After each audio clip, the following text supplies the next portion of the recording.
Hello. Sorry. You in the room? Good evening, everybody, and welcome to our Environment and Facilities meeting on the 19th of February.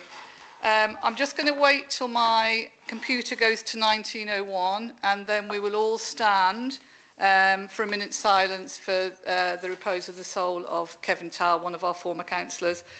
So that I do the correct minute. I'm just waiting till it gets to 1901, unless you can time it on your watch, you know, whatever.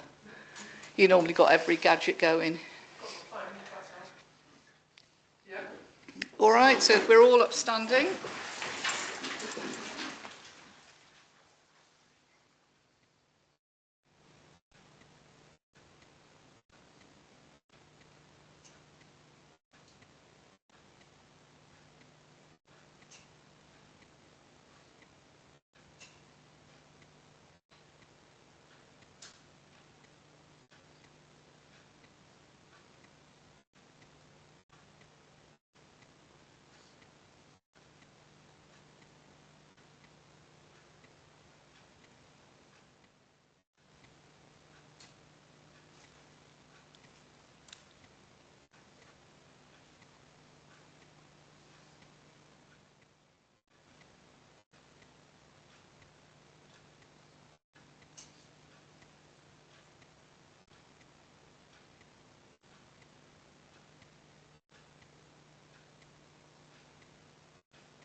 Thank you, Chair. Thank you.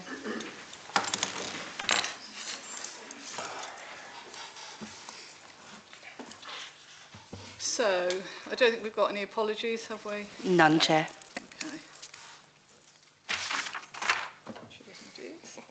Okay.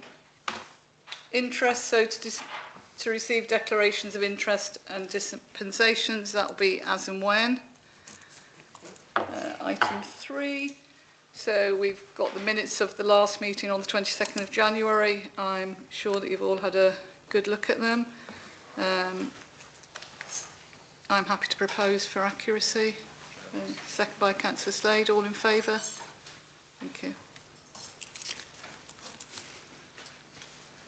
Matters arising. There are a couple of matters arising, but I think they are in hand.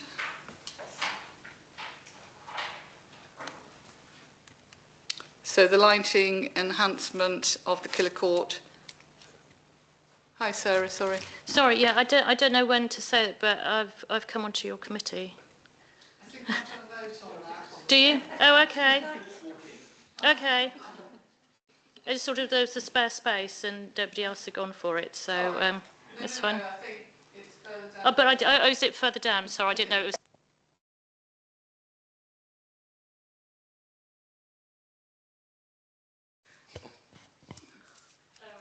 Yeah.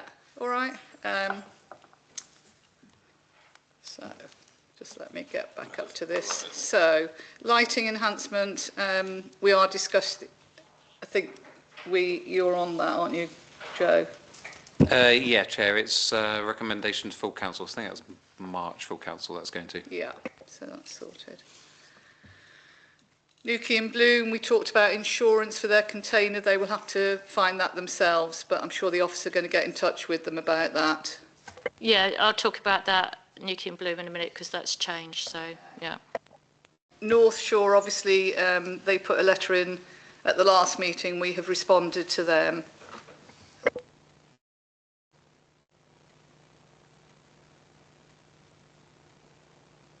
Obviously, it's noted there that Councillor Morris has resigned, and we put out an email to full council, and Councillor Thompson has expressed.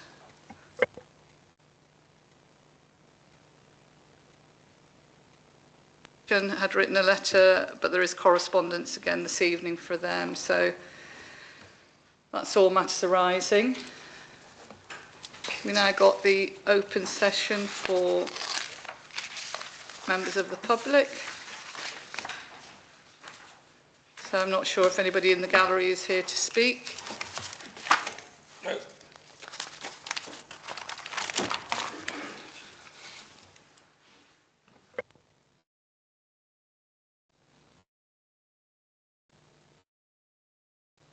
Evening. Hello. So what I will say again is the item that you're going to discuss is not an agenda item. We will give you the courtesy of 3 minutes because what we're talking about is an exempt business.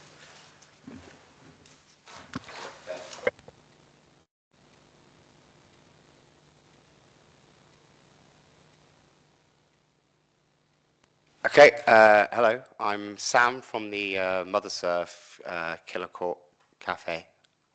We are here asking the Newquay Town Council for the support of us to regain our shelter area and our decking area out the front of the cafe down at the Killer Court. We previously did have a shelter, and we tried lots of other options of how to build it with sails and tarps, and none of them really worked. They all ripped very quickly. What we worked with gained us a better structure, and it withstood the storms of the yellow storms and the amber storms, but it did fail in the Gretty, which was a 1 in 12 year storm, I think it's recorded. That's obviously, everything was hit by that in Newquay, many homes and businesses and schools. So I think that's easy to say. I think it hit everybody, not just our shelter. We do have a new design. I've sent all the new designs through for everyone to have a look at. It's done very similar in the shape because of the way it's shaped with the curvature. It takes on the onshore winds very well and curves the wind around it. It's also set with a new panel glazing. It's called a polycarbonate UV sheet. Now these UV sheets are held by aluminium tubing, and they're on quick release fixings. This also applied with a storm plan, whereas if we were to have another red storm alert, then we could quickly release it within about an hour and it'd be gone. So that's the beauty of it. So we shouldn't have that problem again, taking away any safety issues. What we wanted to add, why do we need the shelter? Okay, this shelter supports us, a small family-run business that we came here with into Newquay to the Killer Court to have, and it also provides for the community. Not just providing for the community, when we came here, I hope everybody knows, when we came, Mother Surf was hoping to be a hub. It wanted to be a place for the people to have for their all year round life, a place where they feel comfortable and safe and open all the time, to give them a hub and a destination, a safe place to be, which is available in the evenings and in the winter and the cold times. I'm getting a little bit off track here. It's a lot here. At Mother Surf, what we do is we provide a service with the Eco Surf Shops side. We also provide a service with organic foods, freshly made and locally sourced. And then we keep our prices low. Not ever wanted to make this a summertime cash cow where we hike up the prices and take from the community. We wanted to give something back. That's also working into the fact that we are a hub for the community. We came here, we're wanting the support of the people and of our council so we can move forward with this. We started a petition of support. Okay. Okay. Well, just to round up then, I've sent all the documents through to the councillors. If you have any questions, please don't hesitate to contact me. We are very easy to contact, and I do hope that the people can be with us. We're here for you. We'd like for you to be here for us. Thank you, and have a good evening. Anybody else that wants to speak in the public gallery? No. Yeah.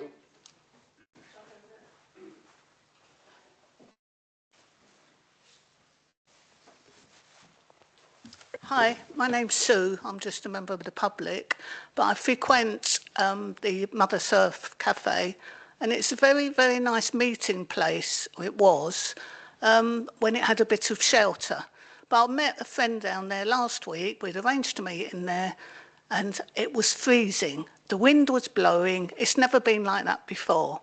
And I think it's such a shame because it's in a beautiful position.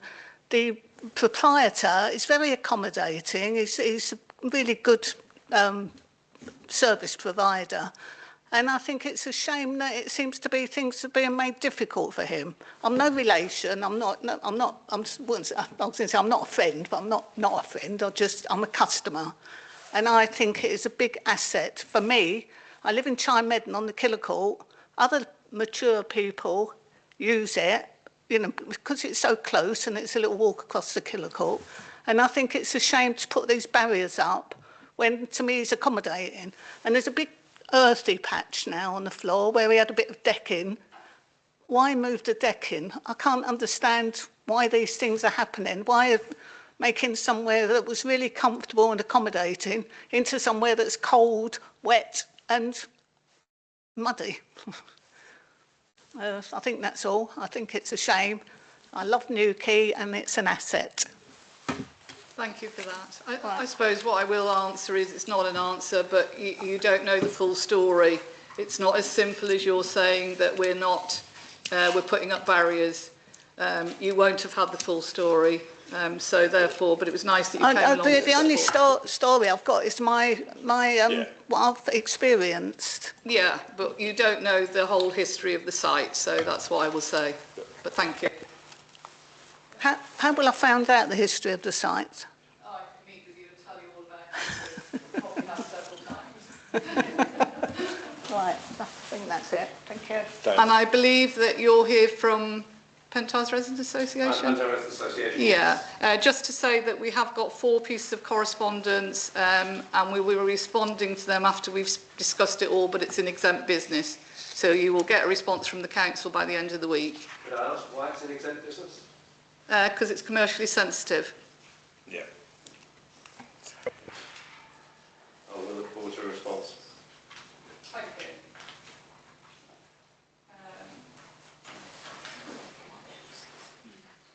So we're on to item 6, which is Newquay and Bloom. So I hand over to you, Councillor Thompson, as the... Thank you, Chair. Yeah, we still haven't secured a venue yet for the South West in Bloom Awards. We were hoping that Hendra were going to do it, and they have said no for varying reasons.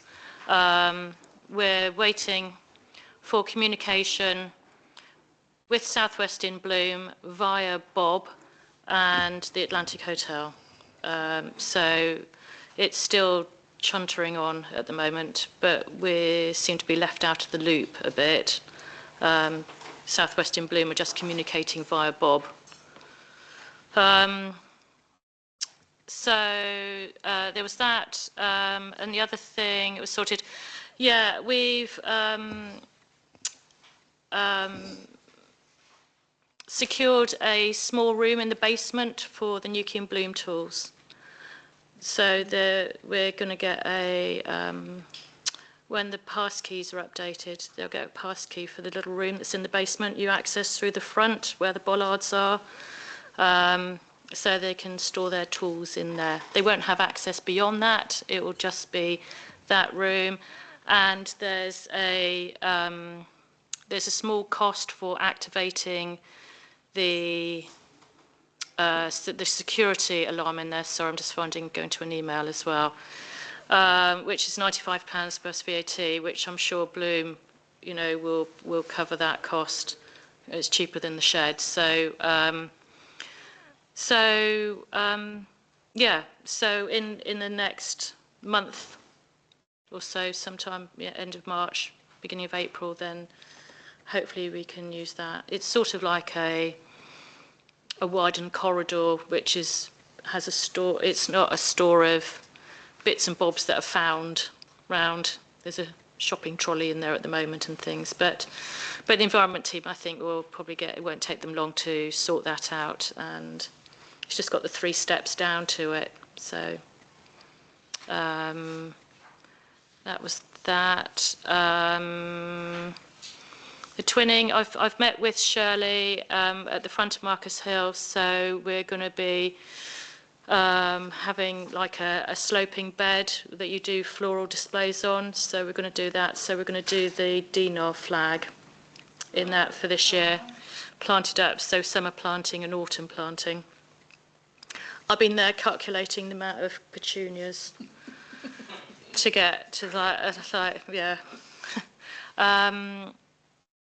Yeah, and I think that could be about it. The railway station, they've got the water butts there on the side of the old brick waiting area.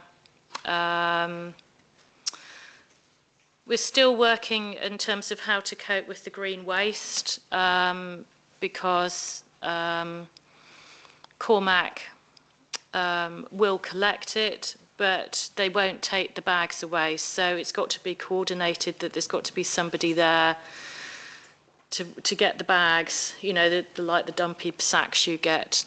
So that's still in negotiating at the moment. Yeah. Has anybody got any questions? For Sarah? No. Thank you for the report. Wonderful. Thank you. I believe you're going to update. There's nothing about the Polwheel permaculture. Did you have any update? That's Councillor Hubbock's Oh, done that's the you. yeah. Okay. Over to you, Councillor Hubbox. Thanks. Joe and I went up to see, and Steve, sorry Steve. Joe, Steve and I popped up to see Tristan and Terry yesterday with a chap from Luxon, the developer site, and it felt positive. Yeah, I was really pleased. That's the first time I met the chap from Luxon, and it felt really positive. There's a couple of options being explored now. Can I say everything? Excellent, thank you. Yeah, so there's the need to move the boundary. So there's a couple of options that have been put to us and to Tristan for his insight as well. There's a couple of options, the technicalities of which I'm looking to Joe. Gabion baskets and a 45-degree angle which was called a retaining wall. She says, smiling. Yeah, I mean, there's two boundary options, basically. There's a retaining wall and there's the other option, which is batten it back. So I think battening back means that you would basically lose 4 metres roughly at the top, and you gain a bit more at the bottom with how the land registry is going to end up. So what we've asked Luxon to do is give us, in layman's terms, what are the options that they're presenting to us, what are the mitigations that they're going to offer us in terms of recompense as well. So we discussed replanting trees, we discussed secondary ponds, potentially contributing towards the drop curb. So I think it felt like a far more it felt like a reset button. I think we've been kind of talking, well, not we, but previous managers have been talking to both parties without necessarily just all of us on the same page in the same place. And I think that helped massively. And I think it helped just break down some of the barriers that Tristan had. I think he had certain perceptions of the developer, and I think that helped kind of erode those. I think he could see that we're all kind of on the same page. We just want to get the best outcome for the site, and we will need to regularise it afterwards. Once we've done this, whatever option we go down, we'll have to regularise it afterwards legally. So, it felt certainly more positive than it has done in past 6 to 8 months. Are we the orchard proposition? Yeah, so I wasn't going to go too in depth with that, Okay. but there is another parcel of land that the developer owns, which is just along the valley, which is like an ancient orchard, which they have suggested that they may offer that to the town council at a later point. I think that's got to be a completely separate thing, because the amount of maintenance that might come with that and potential liabilities, I think that's got to be a separate thing that we consider as a separate proposal. It's not that it's completely off the cards, but I think first things first, we need to sort out Polwheel, and then we'll look at that. Thanks. Councillor Thompson. Can I just say for the newbies that might not be familiar with this, the whole thing with Lux and Polwood is that they over-excavated on the west side of the site. So effectively, we lost about 4 or 5 metres of land, and it's a sheer drop. And so that's the setting of it. That's why we're trying to negotiate back, rather than what are we doing with this? What's this 4 metres? So I just wanted to infill on that in terms of where they're coming from. Thank you. I was very surprised because of that context that I suppose I already had, which maybe I should have shared, thank you, that they wanted more land. But actually Tristan didn't seem too worried about it at all. He always seemed quite excited about the possibility of the gabion baskets being a habitat, which I've learned is rocks, lots of rocks. And he's quite excited about that, creating a different habitat for reptiles and that sort of thing on the site. So he saw that almost as diversity. And I mean, I was stunned that they wanted the ask was more land, but Tristan didn't seem particularly worried. He actually thinks that diversity and different habitat could be good, and the secondary pond seemed really positive. So I need to talk to the Environment Agency about that. And the only other thing that I've got written down is that the front area won't be dug up again, and that Luxon would like any questions from us by the end of next week, I wrote down. Does that sound right to you? Yeah, pretty much. Yeah, so if you've got any concerns or kind of additional questions outside of what Tristan might have, then yeah, ping them to me, I'll ping them to them. And please, can the environmental team do a nice trim back of the edges of the grass inside the fenced area? They want to do a volunteer day in March to plant some hedging whips they've got coming in. Thank you.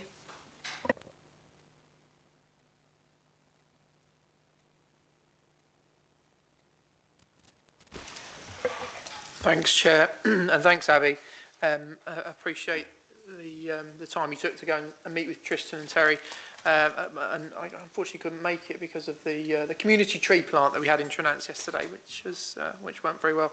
But really, I suppose just less of a question, more of a statement, and also to thank Tristan and Terry and the team for what they do at Polwhill. Of course, this is our land that they are looking after on our behalf, and creating a wonderful space for the community down there.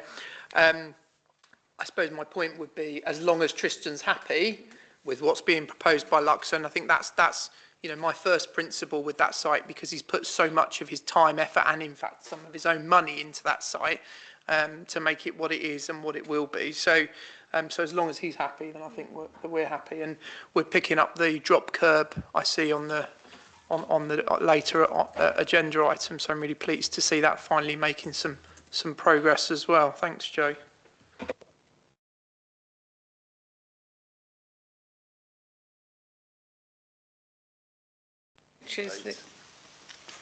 Oh, I nearly glossed over you, Councillor Thompson. No, I was just making sure you weren't all asleep. So as we're aware, we've got a vacancy, and Councillor Thompson has put herself forward, which is really good. She does an amazing amount of work so far for the council, but if she wants to take it on, I'm happy to propose that we take her on. I'll second it. All in favour of Councillor Thompson? Excuse me, Chair. The full council has to appoint members to committees, so it has to go as a recommendation to full council. Okay. So we're voting on the recommendation to full council that we'll take you on. Councillor Kenny? Can I just add something here? Because I personally think Councillor Thompson's insane with the amount of work she's doing on planning and licensing. As we do. And I will be raising this at full council. It would appear that the allocation of committee spaces is not fair. Councillor Thompson meets every other week, plus an enormous amount of work as the chair. I'm appalled that frankly, Sarah, I'm appalled that you're thinking of doing this, but someone isn't pulling their weight, and that is what I will be saying at full council. We need to reallocate the places so that everybody takes on a fair part of the load. It's not fair. I mean, we've had 2 volunteers here, but they're already on the committee, so it's a bit late to follow. It just is not seen. The allocation does not seem to have worked this year. So I'll just come back. We had somebody who just took themselves off the committee, and there was nothing we could do. but there was nothing we could do about that. So we put out an expression of interest through full council, and Councillor Thompson was the only person that came forward. And I did say she does an amazing amount of work with planning, GNR, Deputy Mayor, but if she feels that she can do it, May will be soon here and we'll be looking at the committees all again. So, yeah, I mean, hopefully it'll be rigged around in May anyway. So if it's got to go to full council, I can't actually vote this evening, so I could disappear off now, actually, can't I? And actually go for the dinner date that I'm missing out on. So apologies. Could I give my apologies then, Chair, please, and I can skedaddle. Skedaddle. I'll see you Yeah, thank you. Or unless you're going to say no, I've got to stay here. And, no, thank you. So, thank you. In the monthly budgets. Chair, sorry, did we make that vote? I'm in the confusion of the... Oh, okay. Quite lots of vote. So, yes, propose, second, all in favour of sending it to Fund Council? Done. Thanks, Chair. You're welcome. So you've got the budget, if you just, it's really for noting, and if you've got any questions, we'd ask that you email. Can I just ask a very quick question now? You just email, no, what I'm saying is, to the committee, they would email Anne if they've got any issues with regards to the budget. So In the light of what you're going to be discussing later on, is I think it's worth calling attention to the budget report for the toilets that seem to have gone into commercial confidence. I'm not quite sure why, and that's something I'll be talking about at full council. So if you look at the East Pentar toilet results, it's making a nice little profit. Admittedly, they've not done any maintenance, but that is a toilet that is making a profit. And the Chester Road toilet is a cost because it's had some maintenance done. I assume that's because of some special circumstances, but it's also well within budget and its income is higher. So I think when we get round to talking about the toilets, we need to bear these figures in mind. And we will. That's part of our committee sort of understanding. That's what we do. So, you know, you've pointed it out and we'll look into that. Councillor Creek? Yeah, thanks, Chair. I think Councillor Kenny makes a really interesting point. I think what these numbers don't tell, though, is obviously the significant sums of money that that the toilets cost the council and the taxpayers of Newquay through the toilet facilities team, who obviously clean them. That represents, and I'm trying to remember off the top of my head the exact number, but it's somewhere in the region of about $250,000 on top of that, I believe, in terms of what the actual cost of the true cost of the toilets are. So that isn't factored into that. So technically, whilst I appreciate on this particular report, it looks like it's making a profit clearly, there's about £200,000 to £250,000 worth of cost that isn't factored into those numbers. So obviously an important point. And I know what you'll say. What you'll say is... I'm going to say it's an I overhead. would say, Councillor Kenny, you're not a member of this committee. You've come in this evening for the toilets at Pentar, I'm assuming. So I think we just need to close it down because it's not really up for discussion. We're going to take it into exempt, as we've said. We will take a vote as to whether yourself and Councillor Carter can stay, and I'm sure that we will be amenable to that. But, you know, you have to remember this is our committee and you wouldn't allow this at planning. Recently at planning, I was told I couldn't ask questions, I couldn't vote. So this is our committee.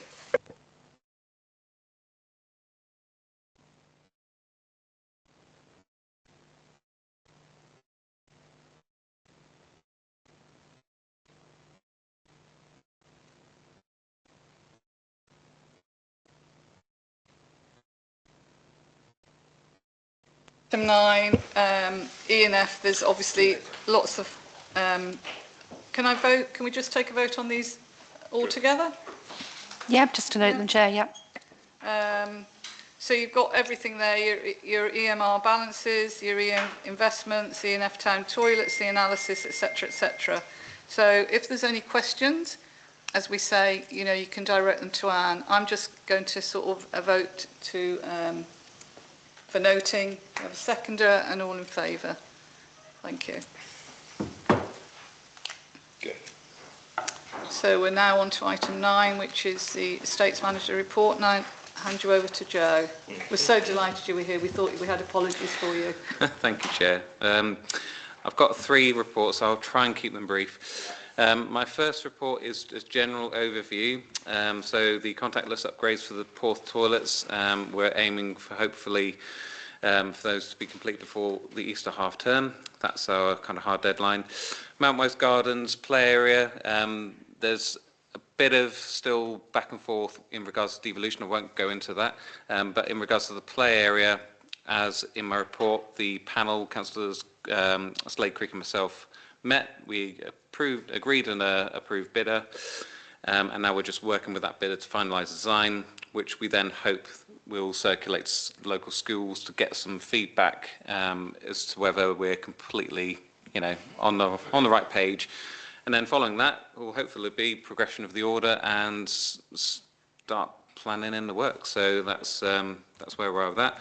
Storm Goretti, it did hit us. It hit us not as bad as Storm Dara, but it hit us all the same. We lost a couple of tiles at Mount Wise. We lost sections of the bandstand roof. They all now have been repaired. We were very fortunate with Mount Wise that the tiles were where they were, because they were right on the very close to the ridge, and if they'd been any further up the roof, that would have been a different story. So, but I'm glad it was a cherry picker and not a scaffold tower, because it would have been a lot more expensive. CCTV drainage surveys have been programmed in. That's, as per my report, we had nothing given to us from Cornwall Council when we took on any asset, if I'm honest. So this is really the first step in establishing a baseline for all of our buildings, facilities, to develop a long 5 to 10 year planned maintenance programme in line with the Director of Operations. When they start, at least they've got something to work with. Polwell Road drop curb, I've undertaken some procurement for that. I've got some quotes. I'm now at a point where as we've kind of alluded before, Councillor Hubbicks and I, that we're going to see if the developer will contribute towards that. That would be, I think, a win for everyone. If they don't, we'll progress with it anyway. So that's essentially my overview. And there are 2 more reports, so you have to bear with me. I'll just close it down for no reason. So the next report is the Kilcourt drainage. So just for a bit of context, and for members who haven't necessarily up to speed with the site itself, it had a complete regeneration some years ago now. We had various different drainage solutions put into site, mostly mandated by Cornwall Council planning. They insisted that we had a large attenuation tank sunk into the ground outside the bandstand to basically absorb the majority of the surface water in the field. We had, there are some existing French drains on site, and there's an eco drain at the top. Now, for the first couple of years, we didn't really have any issues in terms of flooding to any of our retail units, but I would say certainly in the last year and slightly the year before, it's becoming a bit of a recurring theme that there are ad hoc instances of flood into the retail units, predominantly probably the first 5. So I had a look down there when we were suffering the real torrential rain, and that's really the only way you can actually gather how the water's actually flowing, because you can't really do that any other way. And when I did that, I noticed that, yes, okay, it's hitting the main eco drain at the top, but it's also completely bypassing the main foul drain at the top as well, which is not helping. It's also going down the central path and into a gully.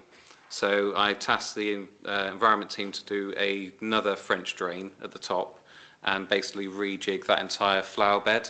So that's now been more aerated. We've got more thirsty plants in there. There's a French drain in there, and that seems to have curbed it.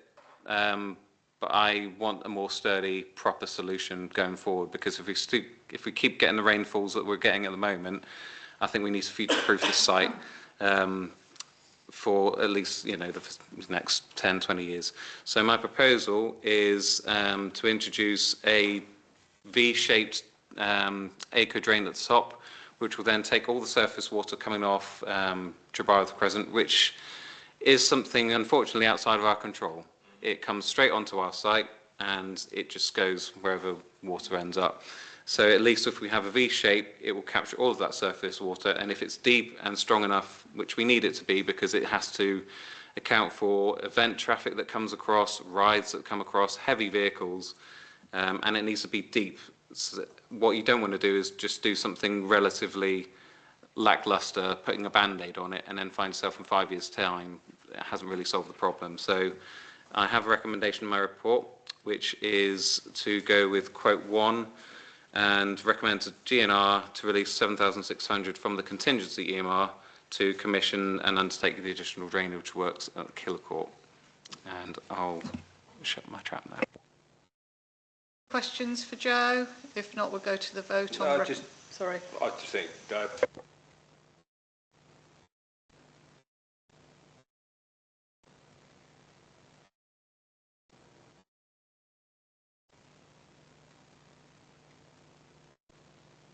Thanks. Thanks, Joanna. I feel really proud to be part of a council where an officer talks about future-proofing one of our assets. I just think that's amazing. So first of all, thank you. And secondly, there's a big difference between these two quotes. Can I ask if they're quoting for the same thing? What are the differences, please? They are quoting for the same thing. The reason I've gone for the middle quote is mainly I have more trust, I guess, in that particular competitor and their competencies.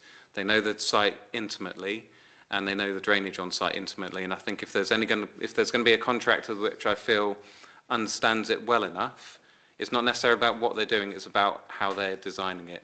And I feel they have a better handle on how to essentially manage that drainage. So that's why I've gone with that middle quote. Chair, you'll remember in planning how we agonised over whether we had the right drainage. And in the end, we got a professional report, not ours, and it was said it was absolutely fine. And what you're saying is it wasn't. I think like anything, Joanna, those sorts of reports are only as good as at the time that they're written. And no specialist can really forecast the future, or they can give an indication, but it's the same with coastal erosion and things like that. We had probably similar reports of our cliffs saying that they would have been stable and up to a point, and then we had a cliff fall. So I think it's only as good as the time it was written, in my opinion, and it definitely deals with the surface water on site. That's 100% what that plan did do. What it didn't take into consideration, in my opinion, is the runoff from Marcus Hill and all the way further up. And it also, and Mount Wise, and it also doesn't take into account, unfortunately, the lack of maintenance that Cornwall Council and South West Water do or don't do on their network, which ultimately impacts us. And I've seen it myself when I've witnessed torrential downpours and the Marcus Hill drains do not cope, and it just sends a torrent all the way down here. And that's not what those plans can accommodate for. Come back, because I think it is South West Water, but as you, I'm sure you remember, we did have a fatality purely because of the Mount Wise water coming down from Mount Wise. I think you're doing a great job. I suppose it's, and again with the cliffs, I totally agree with you. We have to take these professional accounts as they know what they're doing, and sadly they don't always. Just come back on that. That's why we did do a dog leg going down the Kilcourt. We didn't go straight down where it went before and straight down the steps onto Tower. We did sort of divert the water if it was going to come, so yeah. Questions for Joe, or shall we go to the recommendation? I'm happy to recommend that we go with quote 1. I think it's from the EMR reserves, isn't it, Joe? We've got a second. Right, Chair, it's contingency EMR, GNR recommendation. Yeah. Second, Councillor Slade. All in favour of releasing the money? Thank you. Good. And then you've got the lovely South Mistral car park. Yeah, I can't really take much credit, if anything, for this. This is all Anne's work. She's done an absolute in-depth analysis of our income, cross-referencing tariffs with other Cornwall Council car parks. So I won't go into really much detail with this. We were tasked, as you recall, a couple of months ago to re-look at the tariffs at South Fistral to try and increase them, but still remain in that 20% threshold. Turns out that if we do that, we still aren't really much better off. So what Anne has suggested in her recommendation is for really to get a policy decision from yourselves, and which is essentially use Tregonwell Hill and Belmont car park prices as comparators, which I agree with, not to be more expensive than those, not to be cheaper by more than 20%, and to maximise the return without negatively impacting the budget, whilst also balancing and supporting the use of the space for users of the play area and usable space for the car park access in South Fistral Beach. I think what we're after is a steer, then myself and Anne, probably more likely Anne, will actually come up with the tariffs themselves. And because of the parking orders already been approved, we don't have to go out and do another consultation. It's very similar to how Cornwall Council do it. It's a 21-day notice. We put it out there. I'm not even sure that you necessarily need to have any proper, it's not a full consultation exercise. We've already done that. It's more of a notice to which I've put in the price of enacting that as well. So that is changing the signage, updating the car parking meter, and yeah, that's essentially it. So if members are happy, then it's providing that steer to myself and Anne, and recommend to Governance and Resources to give me the delegated authority to implement the changes once approved. Councillor Creek, you've got... Thanks, Chair. Thanks, Joe, and thanks to Anne in her absence for a very detailed report. For newer members, I think, to give some context and history, when we took this over, it was 2022, I think, wasn't it? We had a long debate in this room about what to charge, and I think I was the one at the time that suggested we make it 20% cheaper than the Cornwall Council car park charges at the time, and then advertise the hell out of it to say we're the cheapest car park in town, which we did. And wouldn't you know, we increased the revenue year on year by 20% in year 1, 20% in year 2, and 10% in year 3. I'm not sure what this year is looking like, but I think healthy increases, certainly in those first 3 years. Obviously, Cornwall Council have jiggled around with their parking charges and have reduced the number of different zoning charges over that time from many to, I think, is it 4 or 6, John? I can't remember now off the top of my head. Yeah, I'm sure you will. So I think this is a really key asset for our town. It's, it's one of the very few significant sort of revenue generators that we have as a town council, and we need to start pulling those levers more and more as costs increase. I think there's something really important about being able to leverage that idea that we are the cheapest car park in town. And whilst I understand some of the implications of what's happened, I think I'd like to propose that if we're setting a kind of a strategic direction for this car park, we keep it cheaper than the 2 Cornwall Council car parks that you've talked about. And we'll talk about some of that outside the room, because there's some bits on that are quite interesting. But I'd like to propose that we keep the car park not less than 10% below those 2 car park charges. I think that gives us a little bit of a bump into the next financial year in terms of the amount of income that we're going to generate. And if we can track that over the next few years, I think that probably makes sense. Yeah, and given that we haven't changed the car parking charges since 2022, it probably feels like we absolutely should. So I'd be happy to recommend that as a proposal, if that's okay with the chair. You're changing the wording then within Joe's recommendation, not cheaper by more than 20%. You want that not more than 10%. So not less than 10% is what I would say. Are you happy with that, Joe?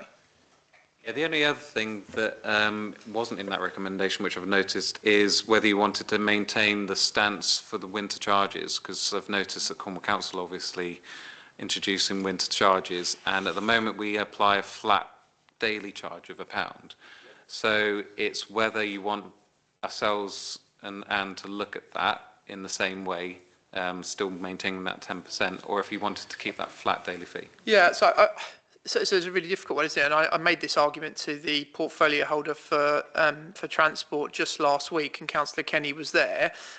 In the winter, there's something around this covenant with the residents of Newquay that says in the summer you have a really tough time. There's lots of visitors. Yes, it's brilliant, but we understand that that's kind of a necessity of living in Newquay. In the winter, we get our town back, and actually, we go out to Watergate Bay, which happened to be one of the car parks that they were kind of muting to start charging for in the winter. And I said that wasn't a good idea because you've had that tough summer, and actually you want to be able to go and visit these places for free in the winter.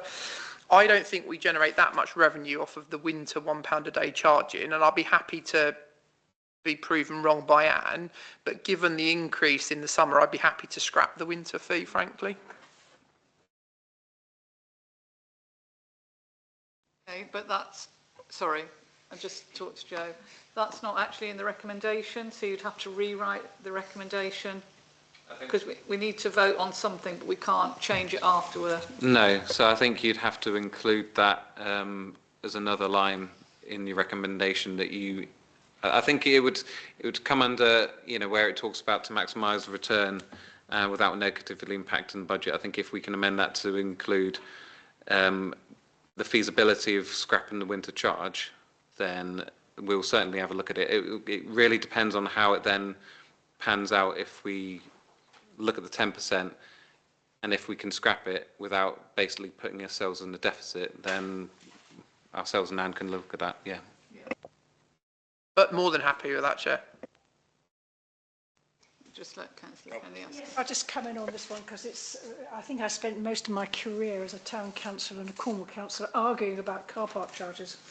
And I'm surprised. Do we actually have a charge because I think us taking over the South Atlantic car park, or whatever it's called, it's a huge success, and you've done really, really well. I think I was really, really pleased because it was my suggestion in the first place. What is happening on the Cornwall Council is when they produce this so-called banding, Zona, well, whatever it's called, there's a band in there somewhere. What they did with Belmont, Dane, Tregonwell was they reduced the prices in the summer. I mean, it was insane. It's cost them tens of thousands of pounds. The argument that we were both raising is, for heaven's sake, go back to because it's free at the moment in the winter, go back to the free charging and have a look at this ridiculous, put 10p on the price in the summer, because we don't have enough places to meet the demand in the summer. Now, they may listen to us. So where you're linking your recommendation to what Cornwall Council are going to do, Cornwall Council may not do what they have put out in the parking order. Totally supports you on the zero charge for because I don't think you make a lot of money, and frankly, even when it's free, nobody goes in there. So I'd like to correct you there that it was absolutely chocker on the 14th of February. It is quite heavily used, in the winter. Not, there's not hundreds of cars, but it is used. On certain days. Yeah. On certain Can I days. just cut you off there? That's all I wanted to say. Yeah. So let's go back to your recommendation, and if you just reword it for us, and then we'll take the vote, Joe. I have to remember what I said. So the bit where it says not cheaper by more than 20%, your wording was not less than 10%. Just kindly written it down. Oh, sorry. Okay, Linda. So where it would read would be not be more expensive than these, not less than 10%, to maximise return without negatively impacting the budget, whilst balancing and supporting use of the space for users of the play area, etc., and adding in the wording and the feasibility of scrapping the winter charge. Yeah. So I'm happy to propose.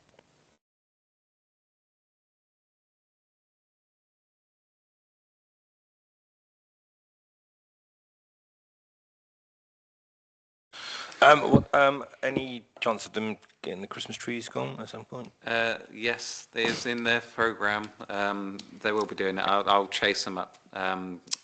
we're looking to purchase another piece of kit, which hopefully might make it a little bit easier for us as well.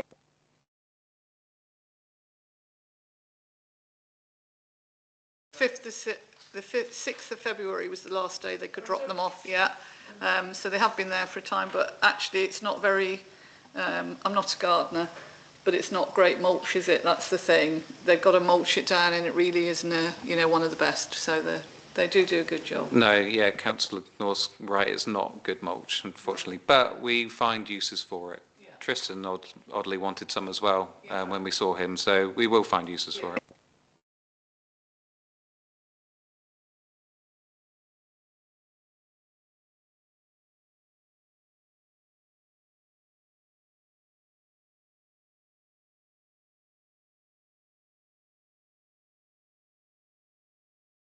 Correspondence, Pentar Residents Association, the Lewinick, the Kraken, and then a separate one, nothing to do with the toilets closures, for Esplanade. So what we are going to do, we're discussing it exempt, and as a result of what happens in exempt, we then will be responding to all the people who've written the letters in one way or the other, and hopefully by the end of this week, I would think. Yep.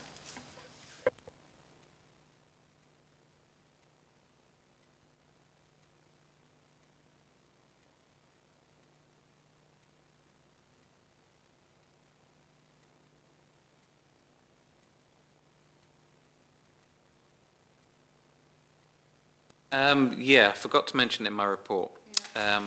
It's to do with Christmas lights, and Councillor Creek might also know a bit about this. So the Mid-Cornwall Metro scheme is going to see a complete revamp of Cliff Road.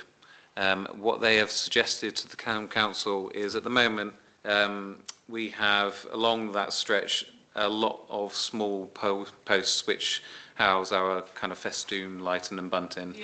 Yeah. What Cornwall Council have offered the Town Council is essentially, when they do that scheme, removing all those small poles, putting in larger street columns similar to what we've got at East Street, all completely at their cost, and then they'll introduce festoon lighting as well, all the way down Cliff Road, again at their cost, and then they'll transfer it over to us, and then we'll just pay the usual energy, kind of electricity usage, as per what we always do for Christmas lights. So it seemed like a too good to be true kind of scenario, and I'm still waiting for the catch. But at the moment, it seems like a good proposal. Have we got it in writing? That's the main thing. I do.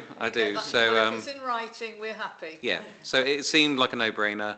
I'm currently working with them and our lighting contractor, because how it's Cliff Road, we're going to have to manage our expectations a little bit, because that's going to be in a state of flux come towards when it comes to switch on. So you might have part of a scheme at Cliff Road, but ultimately the following season there'll be a proper full display and a much sturdier infrastructure down there than we've had in previous years, particularly with two storms, which the first one completely obliterated all our lights.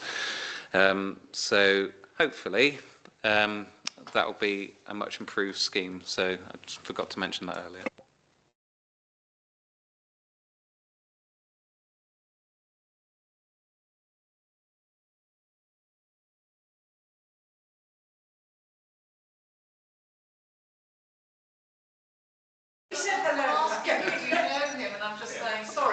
That's okay, it's perfectly fine. Hi, I'm Steve Facer. I'm the new Director of Resources. My background is 5 years at Cornwall Council on the UK SPF Good Growth team. Prior to that, nearly 20 years at Bodmin Town Council. Combination of a number of different posts which culminated in being Town Clerk for a spell. So Paul O'Callaghan was my mentor, really. And before him, I was there when Bob Alice was there, but only very fleetingly. So nearly 25 years now in local government, which has come round really quick. Don't look old enough. So welcome. Nothing, no, thank you.